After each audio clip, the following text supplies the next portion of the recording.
क्या माँ बाप कब्र में जाकर अपनी औलाद को भूल जाते हैं, या फिर दुनिया से रुखसत होने के बाद भी उनके दिल में औलाद की याद बाकी रहती है?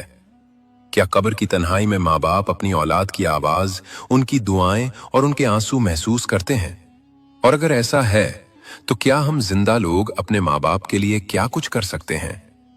इस्लामी तालीमात हमें यह हकीकत समझाती हैं कि मौत दुनियावी रिश्तों को जुदा तो कर देती है, मगर मोहब्बत को खत्म नहीं कर सकती।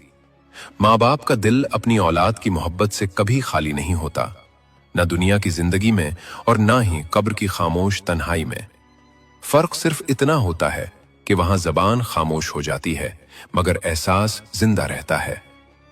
नबी करीम सल्लल्लाहु अलैहि वसल्लम की हदीस मुबारका हमें बताती है कि जब इंसान इस दुनिया से रुखसत हो जाता है तो उसके आमाल का सिलसिला रुक जाता है, मगर तीन चीजें ऐसी हैं जो कब्र में भी उसके लिए रोशनी बनकर पहुंचती हैं: सदका जारिया, नफा देने वाला इल्म और नेक औलाद की दुआ।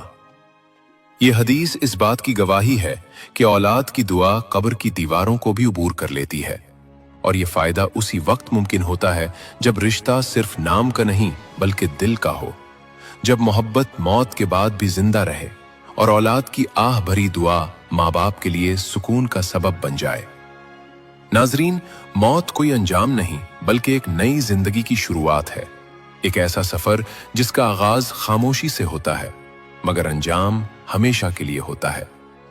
ये दुनिया महज एक इम्तिहान गाह है जहां इंसान को चंद सांसें, कुछ रिश्ते और थोड़ी सी मोहलत दी जाती है,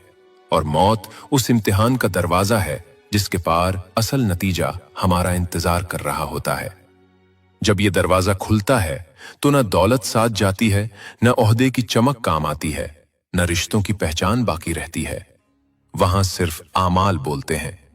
वो आमाल जो हमने तन्हाई में किए, वो नेकियां जो दिखावे से पाक थीं, और वो गुनाह जो हमने ये समझकर किए कि कोई देख नहीं रहा। कब्र एक ऐसी जगह है जहां सच और झूठ हमेशा के लिए जुदा हो जाते हैं, जहां गुरूर मिट्टी में मिलकर अपनी हकीकत खो देता है और इंसान पहली बार खुद को पहचानता है कि वो असल में क्या था, न वो जो वो दुनिया को दिखाता रहा बल्कि वो जो वो अल्लाह के सामने था। नाजरीन, क्या आपने कभी तन्हाई के किसी लम्हे में अपने दिल से ये सवाल पूछा है कि क्या माँ बाप कब्र की खामोश गोद में जाकर अपनी औलाद को भूल जाते हैं? क्या वो माँ जिसने 9 महीने अपनी सांसों के साथ औलाद को जिया, जिसने अपनी नींदें कुर्बान की, अपनी खुशियों को औलाद के कदमों में रख दिया, क्या वो माँ मौत के बाद भी अपनी औलाद को याद करती है?